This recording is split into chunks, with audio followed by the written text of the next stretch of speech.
哪吒23月9日在菲律宾首映啦，不少人提早前来影院打卡。华语社区小编也来了，中国驻菲大使黄熙莲及 SM 影院高管都出席首映礼，首映礼还有哪吒2海报。今天很多都是带着孩子来看电影，一起看看观众如何评价。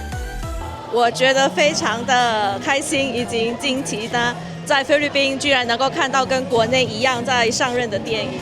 我觉得电影非常的棒，作为我一个中国人，还是会有血液里这种很激情的那种感觉。I love it. I love it so much. The part where Naja like transformed into his ultimate form. 电影很好看，非常精彩，这算是这么多年看过的比较好的一部电影了，动漫电影。Magaling yung animation ng movie. Above and beyond my expectations.